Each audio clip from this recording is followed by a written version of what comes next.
안녕하세요. 보상급해상TV 교통사고보험 전문 전경근 변호사입니다. 자, 오늘은 보행자 횡단보도 사고와 관련된 과실 적용에 대해서 자세히 알아보겠습니다. 자, 먼저 이 신호등이 있는 횡단보도 사고에 대해서 살펴보겠습니다.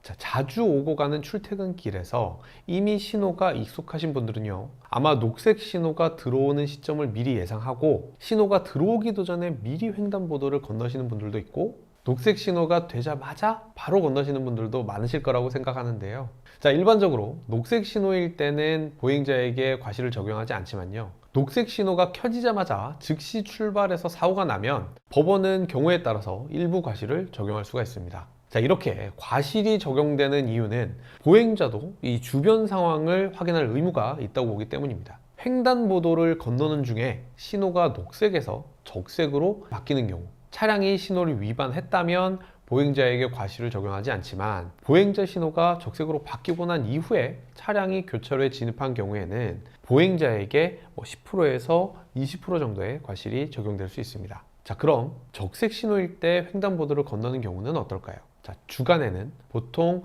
보행자 과실 50% 정도, 야간에는 60% 정도가 적용됩니다. 자, 특히 보행자가 음주 상태에서 넓은 간선도로를 횡단할 경우에 보행자 과실이 70%까지도 올라갈 수가 있습니다. 신호등이 없는 횡단보도 사고의 경우에 보통은 무과실이 적용되지만요, 사고 상황에 따라서는 주간에는 보행자 과실 10%, 야간에는 15%가 적용되기도 합니다. 자, 어린이, 노인, 장애인의 경우에는 보통 이 보행 속도가 느린 경우가 많아서 보행자의 과실이 일부 줄어들기도 합니다.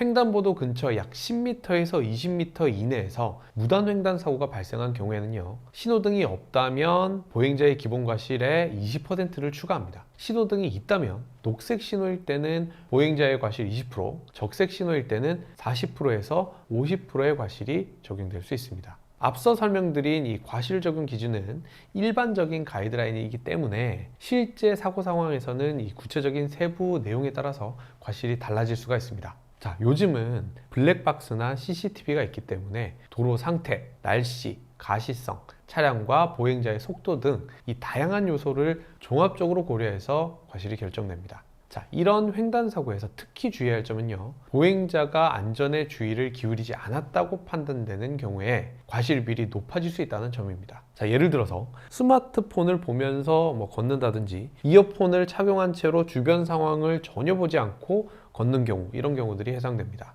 자, 또한 음주 상태에서 이렇게 보행을 하는 것은 과실 비율을 크게 높일 수 있기 때문에 특별히 주의해야 합니다. 자, 이러한 과실 적용 기준을 잘 이해하고 있으면 횡단보도를 건널 때 조금이라도 더 주의하실 수 있을 겁니다. 오늘 제가 말씀드린 내용은 일반적인 상황을 기준으로 한 것이기 때문에 각 사고마다 세부적인 상황에 따라서 과실 비율이 다를 수 있고요. 그렇기 때문에 구체적인 사례에 대한 과실은 전문가의 조언을 받는 것이 좋습니다.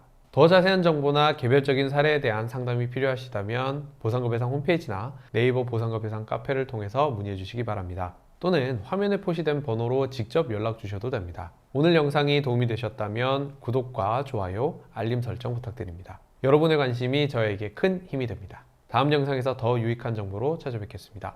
감사합니다.